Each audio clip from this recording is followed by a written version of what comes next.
Hey, hello everyone. Welcome. It's good to see people coming in. Excited to be here for our third part of this series, hosted by ESN. We're very happy to have Anita Esquera-Zwiers and Susan Strauss here to speak with us again.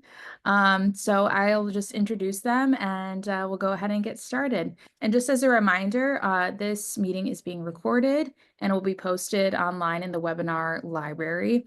And we encourage you or, fellow, members of MNRS, your colleagues to submit ideas for future webinars so that we can really kind of keep this momentum going.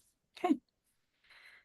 All right. So Dr. Anita Esqueras-Weers is an associate professor at Hope College in Holland, Michigan. She's been a registered nurse since 1999 and a certified breastfeeding specialist since 2020. Dr. Esqueras-Weers holds a PhD in nursing from Rush University, an MSN from the University of Phoenix, and a BSN from Calvin University. Dr. Esqueras-Weers' research is a cornerstone of her career with a primary focus on maternal and infant health, primarily on human milk and lactation outcomes. Her work has led to numerous studies, including those investigating the human milk microbiome and lactation support for low-income and minority mothers. Her research contributions extend to peer-reviewed publications and local, regional, and international conference presentations. Dr. Esqueras-Weers has secured several research grants, including funding from the Blue Cross Blue Shield of Michigan Foundation and the National Science Foundation. Dr. Esqueras-Weers has received numerous awards for her work, including the New Investigator Research Award from MNRS with the Perinatal Sexual and Reproductive Health RIG and the Excellence in Research Award for Sigma Kappa Epsilon. Dr. Esqueras-Weers contributes to the education and mentorship of the next generation of professionals inside and outside of academia. A dedicated educator, she has developed and taught a wide range of nursing courses and actively mentors research students. As a community leader, she is involved in service activities within her community, co-founding the Breastfeeding Advocates of Ottawa County and participating in initiatives promoting diversity and inclusion. So welcome. We're very, very happy to have you here. And then Dr. Susan Strauss is an associate professor at Grand Valley State University, Kirkhoff College of Nursing in Grand Rapids, Michigan, teaching primarily in the RN to BSN program throughout her program track and has served as the track coordinator through December 2024. She earned her BSN from Michigan State University, Go Green, that's my alma mater, her MSN with a focus in nursing education from Saginaw Valley State University, and her PhD in nursing from Duquesne. I knew it was Duquesne, and then I was gonna. Duquesne. It's all the Yeah. same. Thank you very much. In Pittsburgh. Dr. Strauss has recently stepped down as the director of the Kirkhoff College of Nursing Center for Nursing Research, and in that role, she has served as a mentor to both faculty and students in their research and scholarly projects. Dr. Strauss's program of research examines the professional culture of nursing from multiple perspectives and qualitative methodologies, including focused ethnography and grounded theory. These studies served as a springboard to her contributions to the AACN Essentials Domain 9 Toolkit on professionalism and her work on professional identity. She also serves as a methods consultant for multiple qualitative phenomenological studies, I can never say that cross a variety of populations and topic areas. Dr. Strauss recently took on the role of the chair of chairs for the International Society for Professional Identity in Nursing. Congratulations. Excited to have you here as well, Dr. Strauss, and the two of you, feel free, take it away. Thank you, Lauren. Thank you for that very warm welcome introduction. On behalf of both Dr. Esqueras-Weers and myself, we're very happy to be doing this. We thoroughly enjoyed presenting at MNRS, which seems like a long time ago, but was really just a couple of weeks. And loved the participation and the energy that was present in that presentation. And a lot of the questions that came up towards the end of the presentation focused on mentorship. And we're like, that's a perfect segue. We didn't even plant all these people because today we're going to focus a lot on mentorships, creating lasting professional connections, because that really can be the key to a successful career. So the first thing we're going to do is look at how you develop some of these connections. Oh, I should say, I apologize. Neither of us have any conflicts of interest and we have nothing to disclose. And if you have any questions, if you can hold them to the end. And is there any way to make the chat anonymous for people to anonymously pose questions? If that's possible, that would be wonderful. If not, we'll take care of that. We're Let me nimble. look into that. Okay, nurses are nimble. We can handle these kind of things. All right, so the first thing you want to do when you try and develop a connection with a potential mentor, or really anyone, is make this be intentional. So first of all, ask yourself, what is it that I want out of this connection? What is my goal here? Like, what am I trying to achieve? If you have a plan and a goal in mind, you're much more likely to achieve it. We've all heard the saying, failure to plan is planning to fail, and we don't want that to happen to you. So when you're thinking of developing these connections, think about who is in your circle right now. And even almost more importantly, who could be in it moving forward. So we talked a lot about in the previous webinar and at the conference, what do you want to be known for when you grow up? I mean, first of all, we have to grow up, but then what do you want to be known for? And so when you think of your field, who are the big hitters? Who are the names? And like the middle names, not just the big hitters, but the middle names and the emerging names in that field. And sometimes those make your best mentors. And then lastly, but certainly not least, we want you to think of what you can contribute. And we'll talk about this a little bit more, a little bit later on. But everyone has something to contribute. And it's really all about developing those connections and using all of our skills. So in the introduction, it was mentioned that I am a chair of chairs, which is kind of an interesting title, but for the International Society for the Professional Identity in Nursing. And this is not just a plug, but I think it really fits in here. So the International Society for Professional Identity in Nursing defines nursing professional identity as a sense of oneself and in relationship with others that is influenced by the characteristic norms and values of the nursing discipline, resulting in an individual thinking, acting, and feeling like a nurse. There are 4 domains within this professional identity: value and ethics, knowledge, nurse as leader, and professional comportment. And why am I putting this in here? Well, I think quite often, I know I, and maybe you, have had imposter syndrome. We're like, I don't feel like a nurse scientist. I don't have enough initials after my name. I don't have the credentials. I don't have the grants. And I'm like, do I really belong here? But if you remember at our core, we are all nurses. We all have this shared professional identity. It helps move us forward. And sometimes if you look at these 4 domains, it can actually provide you with the areas where you need to grow and where you need a mentor. Do I need a mentor in values and ethics? Maybe if you're researching with a vulnerable population, you know, I need someone who's really an expert in this. Or do I need to grow in my knowledge of a certain methodology or a certain domain-specific content like ICU or oncology or something like that? Keep in mind that all of us as nurses are leaders. It doesn't come with just a title. You as a registered nurse are a leader. And then how do we behave and act? A lot of the times you'll hear, oh, you're a nurse scientist, so therefore you're not still a nurse. Well, guess what? Yes, you are. You will always be a nurse at your core.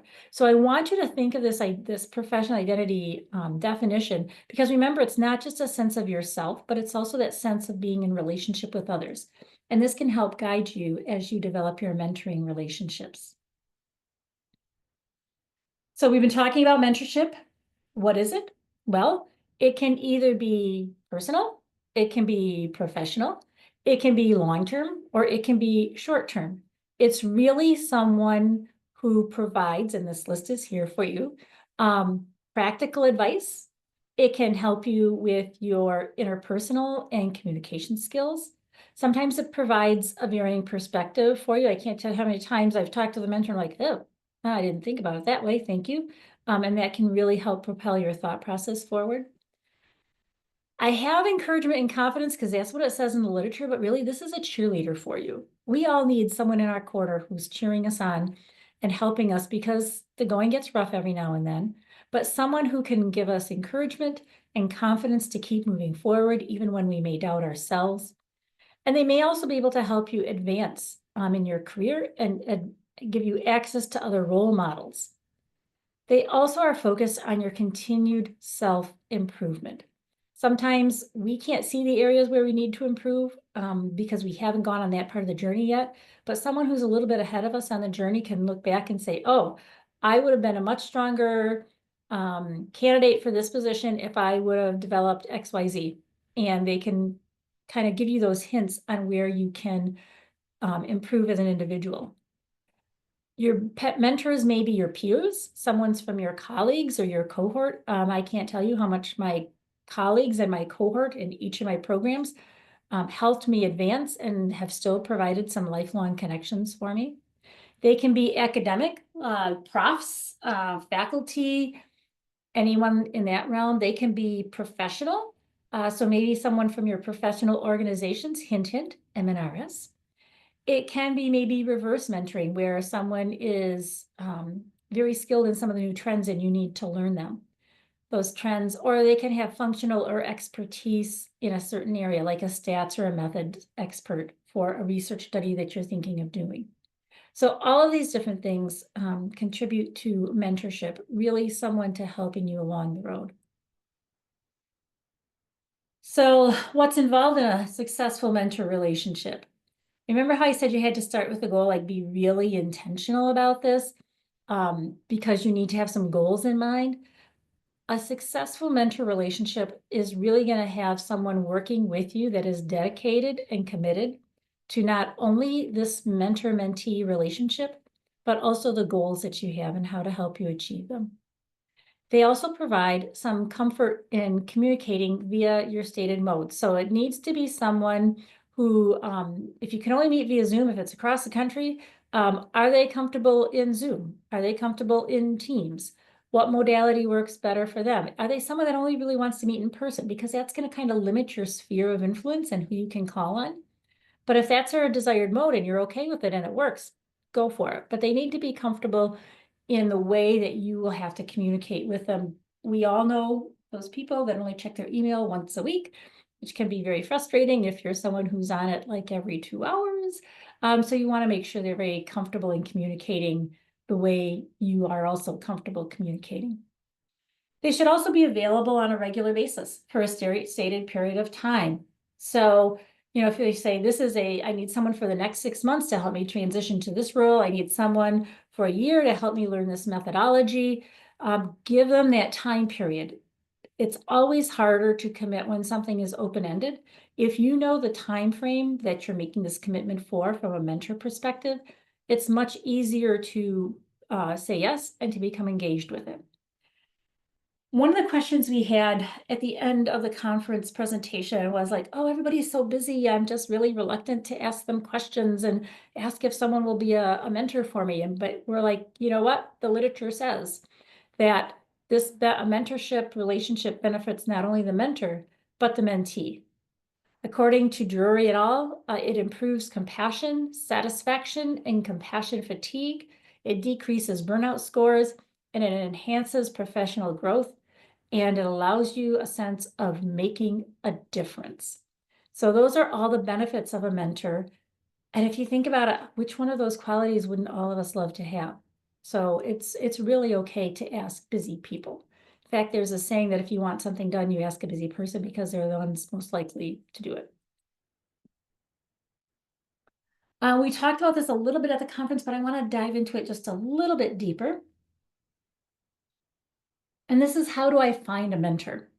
Well, the very first place to start could be your professional organizations like ESN. This is why it's really important to network within your professional organizations and not be just like we call a checkbook member who just writes a check, or I guess now we could call it a credit card member and just pays your dues and that's it.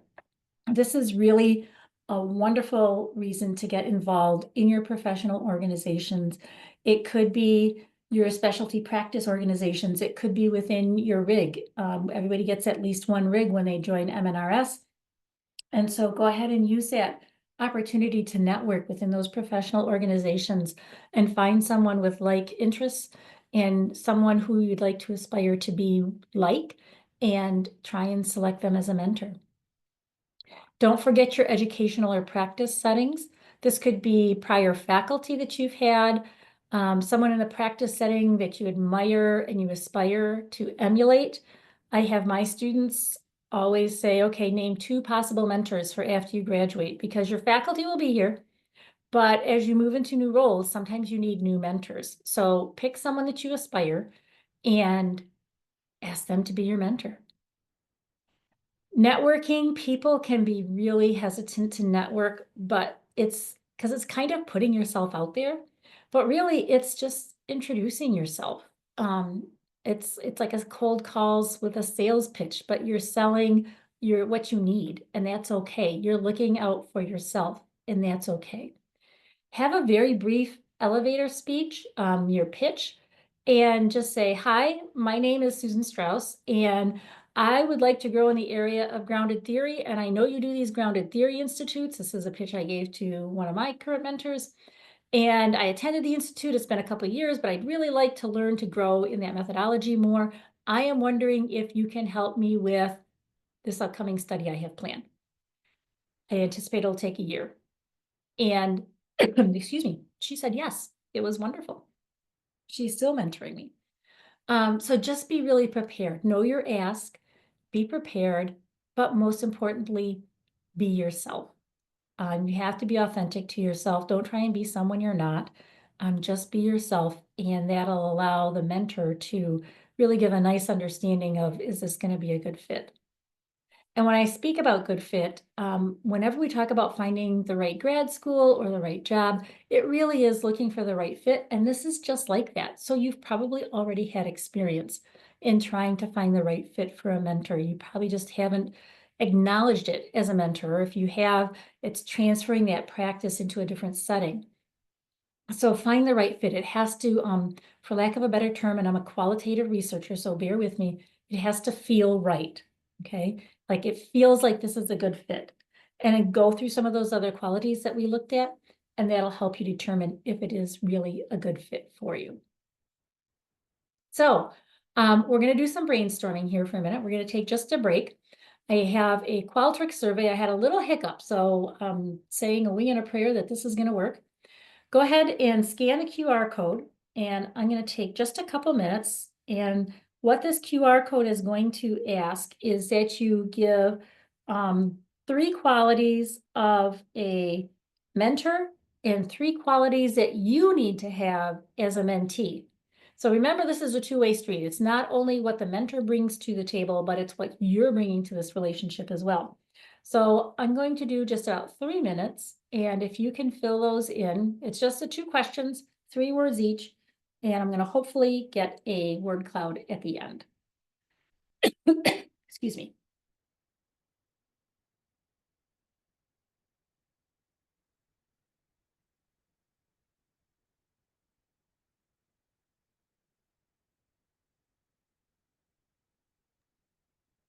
And Dr. Strauss, I did learn that we cannot do an anonymous chat, just Okay, FYI. very good. Thank you for checking into that.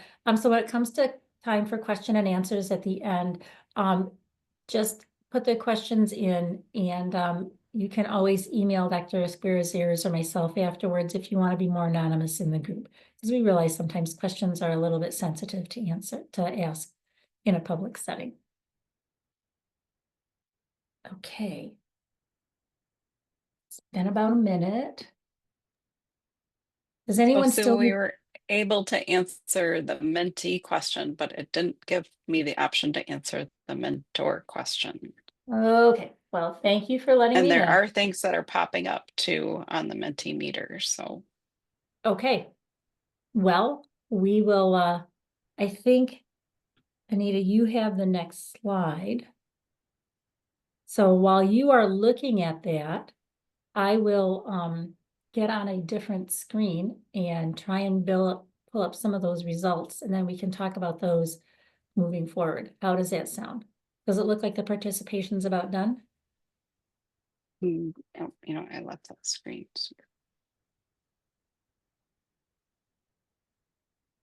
There's quite a few that are on there. Okay, So if you're able to pull up at least the mentee one. Hang on, I'm gonna have to stop sharing, I think, for just a second here.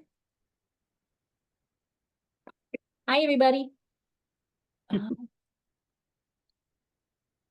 am having trouble pulling that up.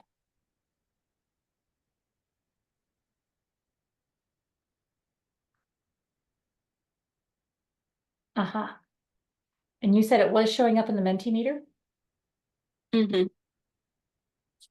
Yeah, And I can share it. I can share my screen. Okay, why don't you do that? Oh, I think there we go. Here we go. Yay, this is exactly what I wanted. And if you back up, see where it says 2 of 2 in the left-hand corner? If you go back, are there any there? Nope. Okay. No, I wasn't able to scan it at all. Okay, so go ahead. Can you make that bigger for us, please? Perfect.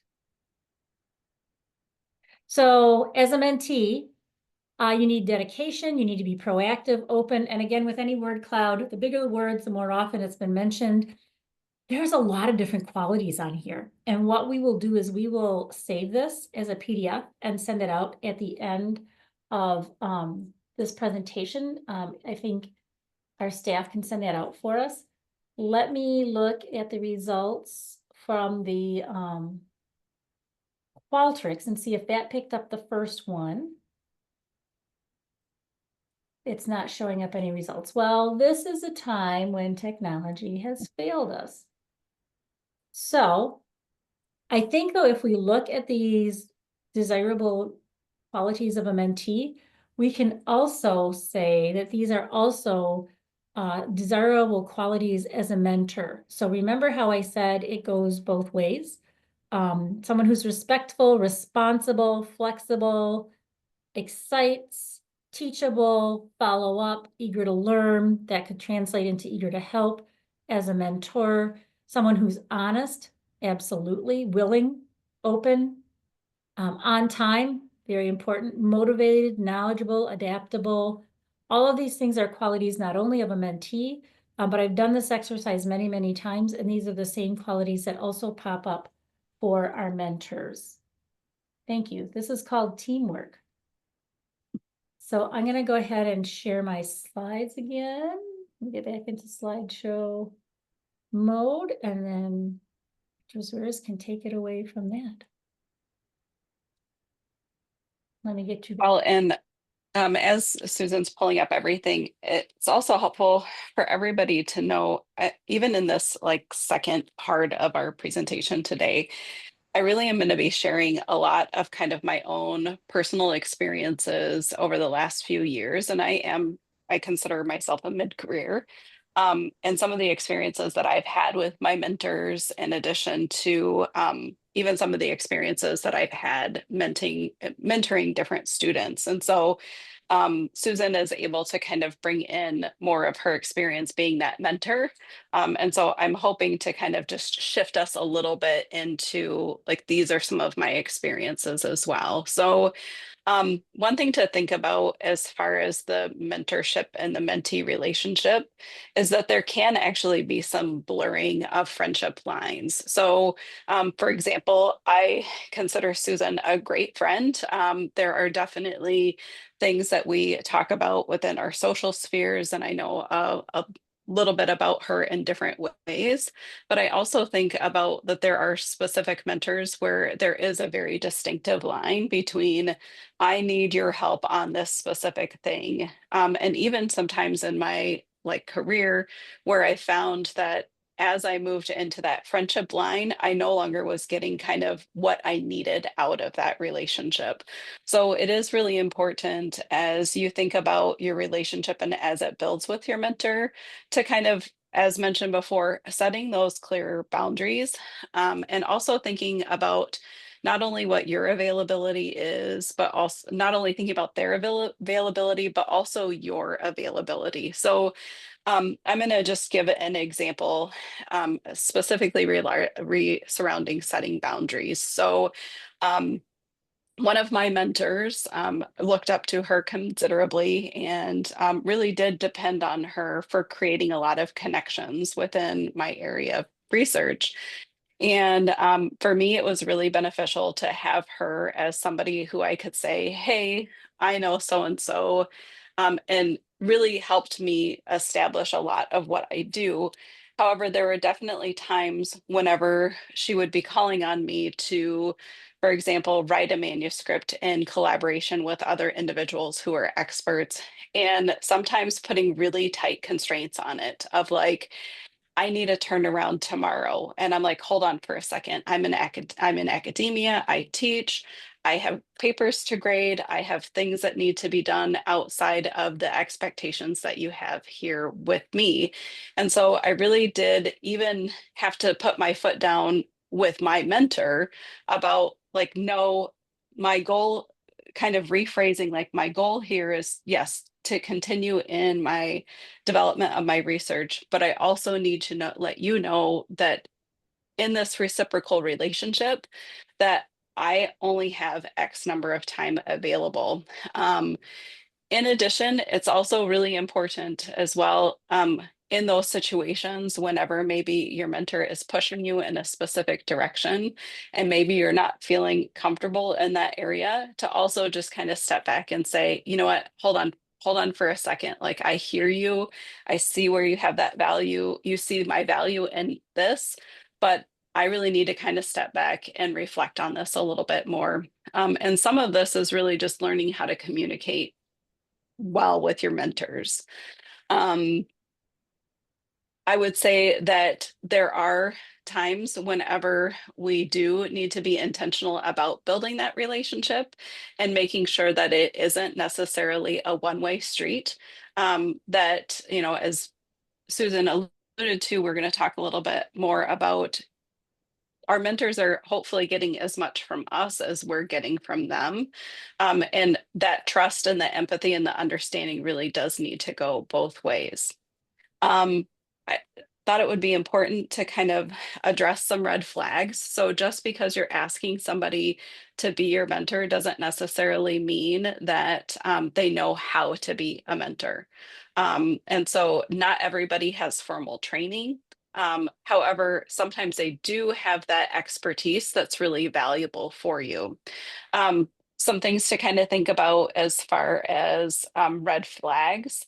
If there are certain situations where perhaps you share with your mentor this really great research idea that's part of a larger team, and someone within the team comes to you and says, "Oh, you know, our mentor kind of mentioned I should go on this track," and you're like, "Oh my goodness, that was like the idea that I pitched to her." Um, Kind of that goes into even the degree of confidentiality. And it could be even as much of like you really sharing a personal part of yourself in hopes that they kind of understand, and that being shared with other people. Um, the expectation of a mentor is that you are getting feedback. And this can be hard, especially for some of you guys who are early in your PhD program. I remember the first time that I got a paper back from my PhD mentor, and it was all red. And I just kind of had to take that deep breath. And I was like, oh my goodness, like I am the worst writer in the world. No, I will openly admit that I wasn't as great of a writer as I am today. But she also, within all of that red, took the time to put in her notes section of like, these are all of the recommendations that I made and why I made them. So it wasn't just the red lines, but it was actually the rationale behind it. So that allowed me to kind of see like, oh, okay, I get why it's important that I'm using this specific nomenclature. And in all honesty, that's actually really helped me to be a lot more succinct in my writing and for people to understand kind of where I'm going.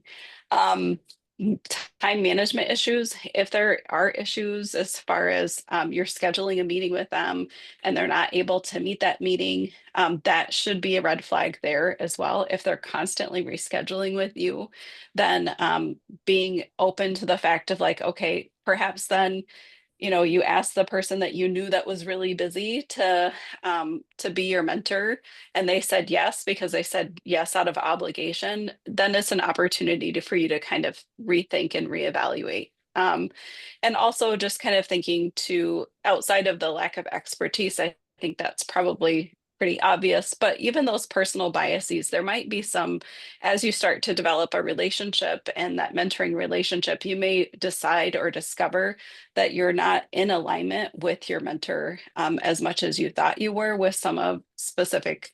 And this could be in relation to I've had some conversations with other mentors as far as here's an example. Um, Trying to be a little bit more gender inclusive. So I am in a research area that is dominated mostly by females, and specifically the research that I do is human milk and lactation. And not that it's been, so some of our conversations that we've had have been surrounded like, how do we create this gender inclusive language?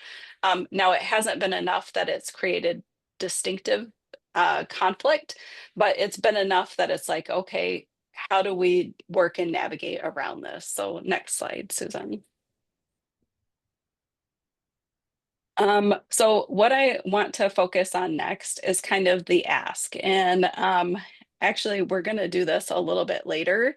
So I would actually recommend that if you guys are online and participating, to maybe pull out a piece of paper, or maybe even open up a Word document and start thinking about your ask and how that ask is going to look. And so in the event that you are asking a mentor to mentor you, if they don't know who you are, you're going to have to share some information with them. You don't want your ask to be 5 pages long. You really want it to maybe be 2 or 3 paragraphs at the most. And so think about, kind of back to your elevator speech that you've developed about your research or about your professional trajectory.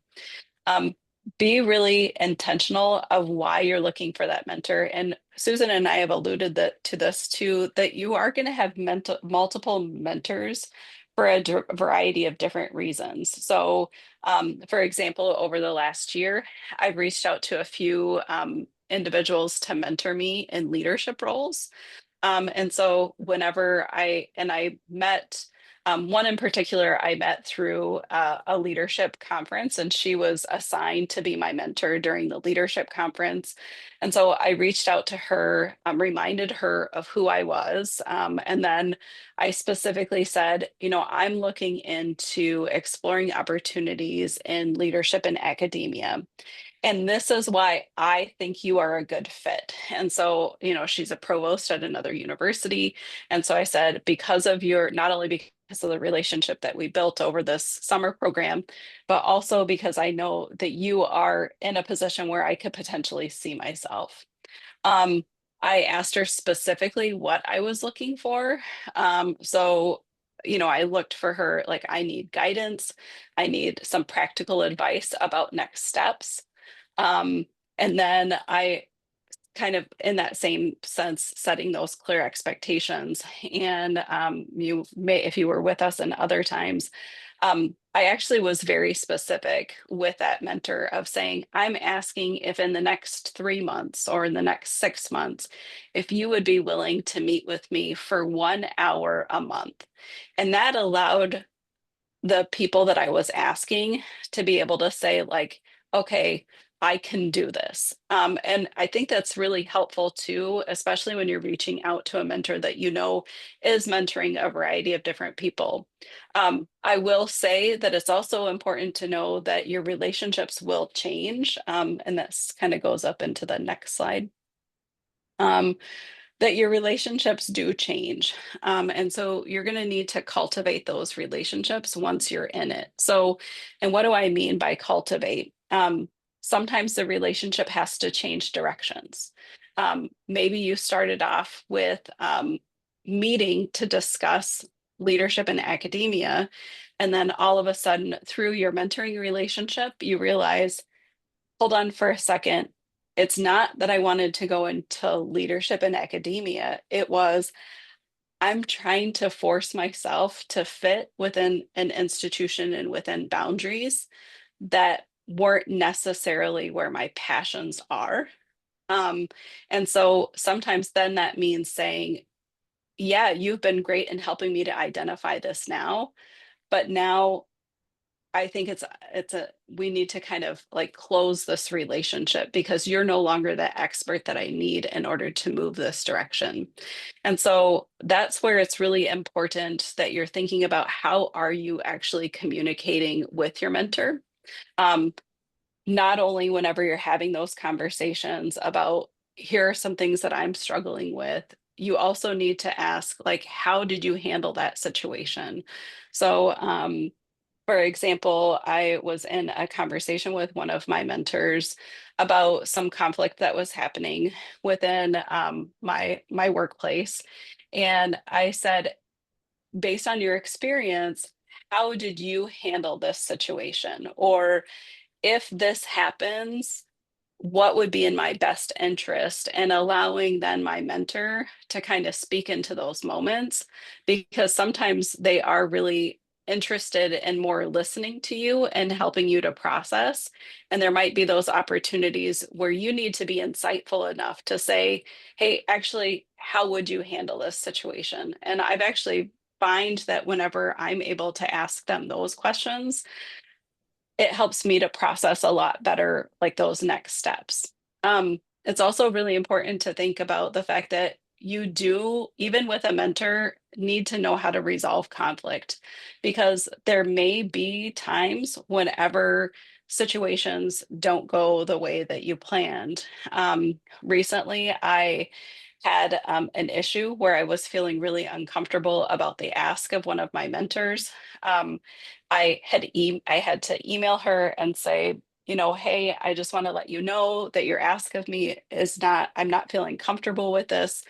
Can we meet? And when we were able to have the conversation, she immediately said, I am so sorry. She said, I tried to anticipate that you were going to feel this way because of the timeline that we're on, and I'm really apologetic for it. And it was really great that her and I were able to kind of have this back and forth conversation where I could tell her, I really value, because I do, I'm like, I really value you. I really value your opinion.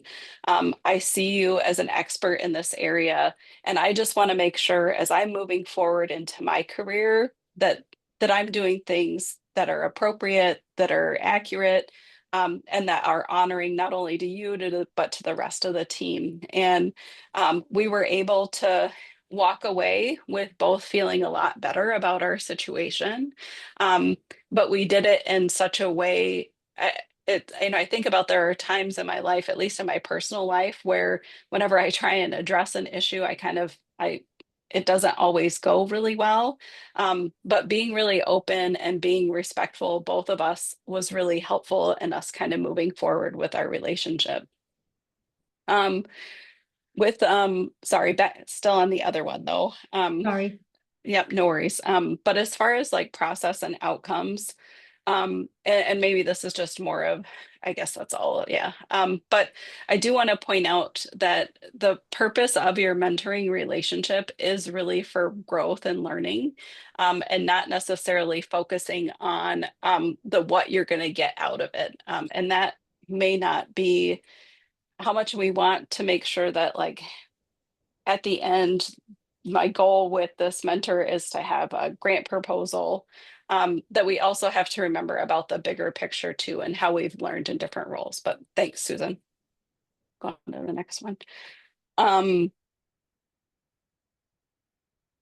Mentorship is when you're thinking about your mentors, and thinking about advocating for yourself as far as your employer.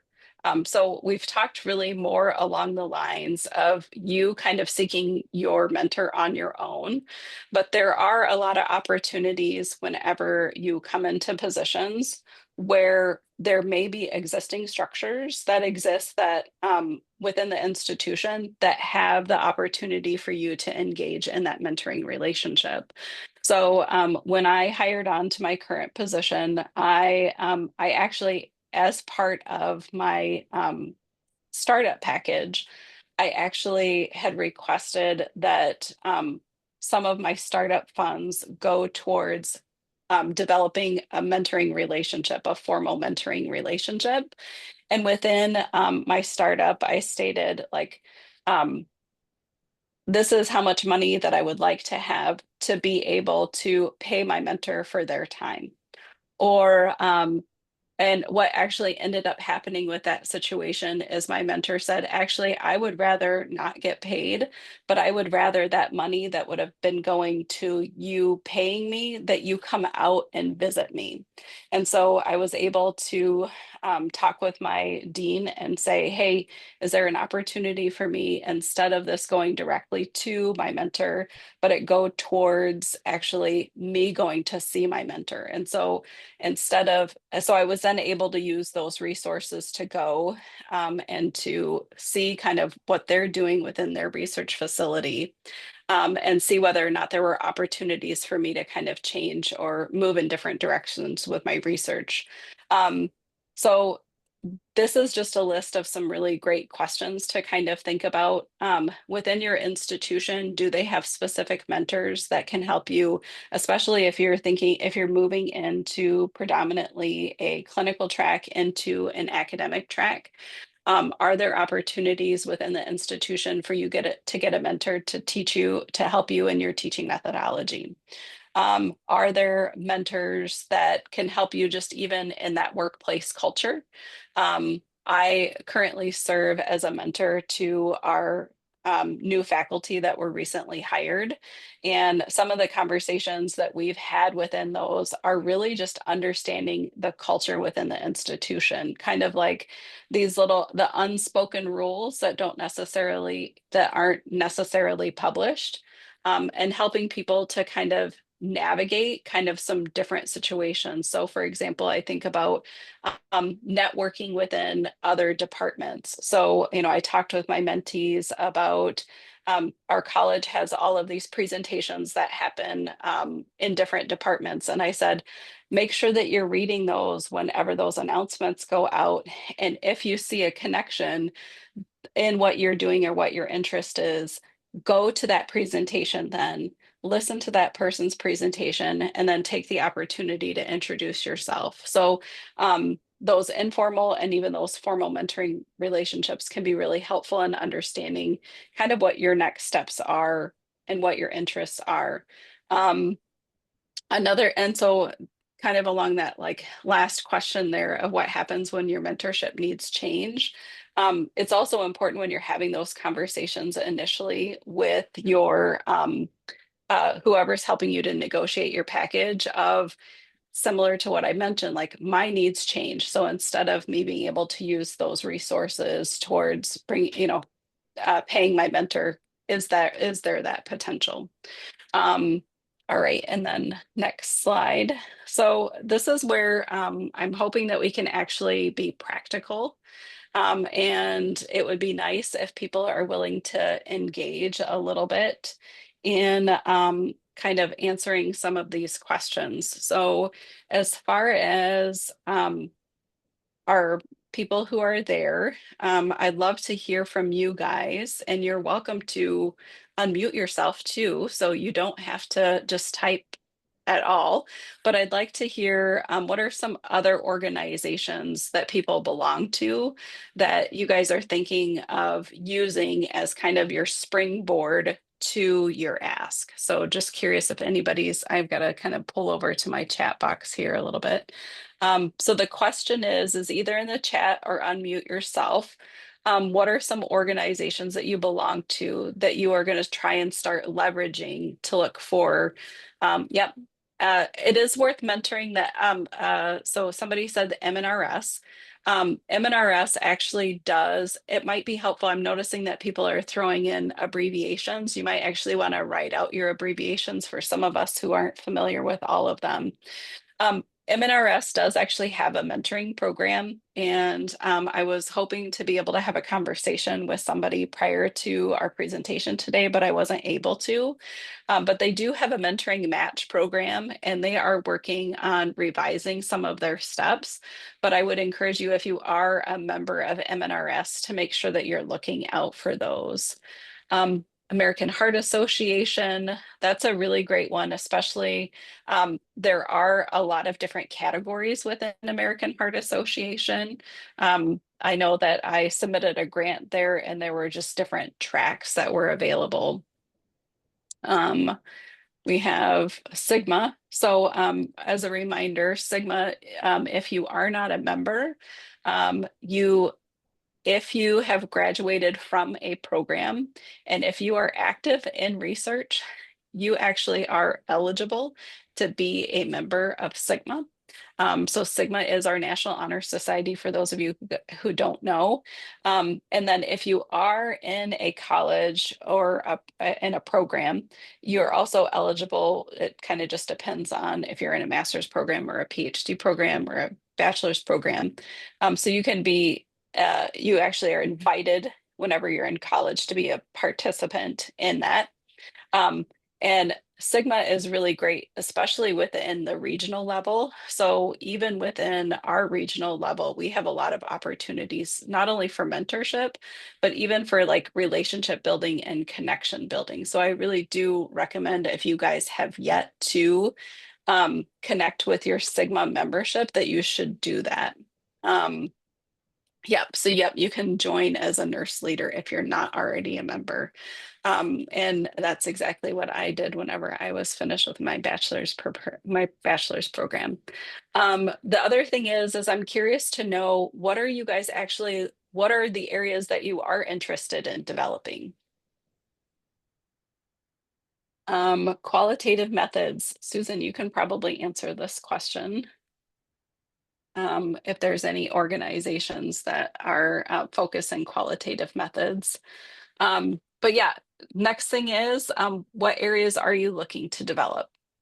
So are you looking to develop in your research? If you are interested in your research, what specific areas are you? So is it a methods approach that you're interested in developing? Are you interested in developing something more specific? So one of the things that I was very interested in doing at one point was to develop my knowledge in secretory activation human milk biomarkers. And so I sought out the expert in that area and was able to do my ask with her. And because I was specific in what my needs were, she was actually able to help me find funding mechanisms and a variety of different things. Your interests are a DNP student. Yeah, so I love that there are a lot more DNPs that we're seeing within MNRS and a lot more opportunities kind of in that bridge to clinical practice or even in that blending aspect. I can jump in really quick to answer the Yeah. qualitative methods one. Look at the journals that you're reading and who is producing the qualitative methods within your focus area. So if you're looking at perinatal mood disorder, is it Pollock or Beck? One of them should come to mind. So look at the journals that you're reading and the articles that you're reading and who's currently doing those methodologies. And those are the people you would want to reach out to. I know Indiana University has a Grounded Theory Institute that they offer every summer. And I think it's now virtual. So that's a really good way to look at it. And then also just talk to your methods faculty where you're at or that you've been at, and they can help connect you with people as well. The other thing to think about is, well, I guess my question is for you guys. I know we're kind of coming a long time a little bit here, but anybody willing to share any prospective mentors or specific individuals that they're interested in connecting with in the chat? I know that's a little bit on the personal side, but I'm hopeful though, even as we've been talking, that you've been able to kind of start creating what your email will be. So that And there's if you're limited not people. comfortable putting the name, put the role. Because Yes. sometimes if you see the role that someone else is taking, it's like, oh yes, I know someone in that role. I know who to ask now. So even just Mhm. sharing the role would be really good. Research violence Yeah. against women, trauma recovery, limited people in the community. There are very few things. MNRS in the last conference. So look at your research interest groups, research interest and implementation groups. That would be the first place that I would direct you. I would think that there's a women's health rig. Take a look at that. That might also fall under population health. Mhm. But again, And so, we may know the role, we may not know the person, but knowing that role helps you know who to look for and helps others know who to look for. There's a hand up. Ariella, am I saying the name correctly? It's Ariella, like the letter My of the apologies. alphabet, but no problem. I was wondering if you had any advice for those of us who may be moving from more of an industry role currently, who want to move toward research. It's difficult when you have, been at the bedside for forever, and now you're kind of like you have your money-making role in life, and then you kind of have where your dreams want to go. And it's hard to make those decisions, especially when it involves a pay cut. Um, and how do you find the time, or um, yeah, what's the first step in like building relationships that will help you move out of the industry and into the research roles? I think, and Anita, feel free to jump in here, but it really is creating the time. It's not finding the time, because you can never find the time. It really is about creating the time. For me, if it's on my calendar, it happens. So put it on your calendar. And then really the key thing is networking. Just going to conferences, reading the journals, interacting with people online. Social media will have different groups that you can join that have like focus area type things. It's really investing in yourself. And it's hard, especially when a pay cut's involved. Man, those are some difficult decisions and conversations that you're having with yourself and with the others that are involved in your household. But it's creating it. And what I like to call it is investing in yourself. Anita, any words of wisdom? yeah, Ariella, and maybe I know some of the most valuable connections that I've created has been with clinicians who are interested in my area of research. So, and just coming and saying, hey, this is what I'm passionate about, and I see that you are adjacent to it. And how can I actually come alongside of you and work with you in the work that you're doing so that I could then walk away with some more experience. So I also want to kind of, sometimes it's a part of setting aside what you want to do a little bit and being willing to do some of their work that they're doing so that you can kind of grow. Does that make sense, Ariella? So like, for instance, I had an undergraduate student who said, I'm really interested in milk microbiome. And I was like, great. I don't do anything in milk microbiome. And it's going to take me a lot of work to do something. And I said, but you know what? I have access to that population.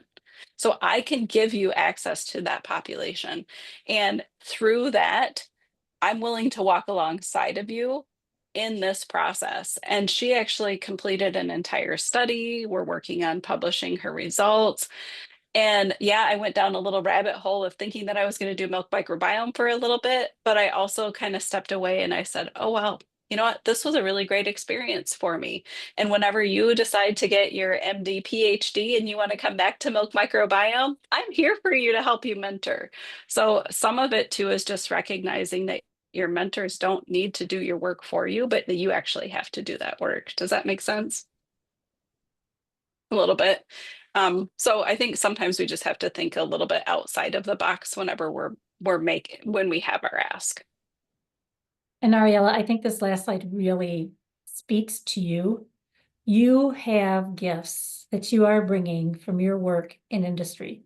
You have skills that others, and sometimes you yourself, don't even recognize.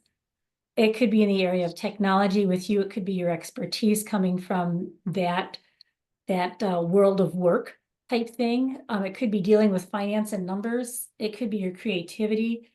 You can start serving as a mentor now for someone else.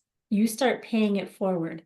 I developed my mentors because my parents were first generation US citizens. They're like, we don't understand the school system here. You've got to figure this out, find someone who can help you. And I did. I had some excellent mentors, and that helps me pay it forward to someone else. But I also realized coming into those relationships that I had some gifts to share as well. And so they grew and I grew at the same time. So please, please, please don't ever sell yourself short on what you are bringing to the table. You have a lot of gifts to give, a lot of gifts to give. And I'm going to stop sharing now because I think we have just another minute or two. And if there's anything, oh, there's some networking going on. Yay, I'm loving that in the chat. Please, please, please, please. I think we have time for like maybe one more question. Do we have time for one more question? Or are we up? I think if anyone has any questions, feel free. I know that you can't do it anonymously, but you can direct message either of the speakers and they should get it. So And I really just want to applaud all of you for taking this time to invest in yourself. An hour from your day is a big commitment. And just give yourself credit for taking that time to do something for yourself and to help advance yourself personally, professionally. Anita mentioned she's had a lot of mentors. I'm going to tell you right now, I have a health coach, I have a spiritual coach, I have my qualitative methods expert that's coaching me at the same time that I'm mentoring other people. So to be a well-rounded person, you may need a lot of mentors because we're multifaceted, and that's okay. That's okay. I like to think of myself growing in a lot of different areas all at once. So thank you. Thank you for attending. yes, thank you, everyone. One of the topics that came up at the ESN info session at MNRS was the idea of multi-level mentoring. And, like you can be a mentor, even as a PhD or DMP student, you can be a mentor then to the undergrad students, or, Absolutely. we all have different areas and different spaces. So yes, looking forward. And there was a lot of interest in also the idea of like flash mentoring, maybe things that are a little more flexible rather than a more formal approach. But yeah, I think this is going to continue to be something that ESN focuses on this upcoming year. And so we really appreciate it. And this has been a really great series. So thank you both so, so much. Yes, and any other questions if anyone? Yes. Oh, good. Good. People are in the chat. Yep. And as we mentioned, these will be they're recorded and then posted online. So if you need a refresher at any time, feel free to do so. Great. You guys we can do it. We can do it. Nurses can do hard things. We've got this. Great. Thank you all so much. Have a great rest of your week. Thank you.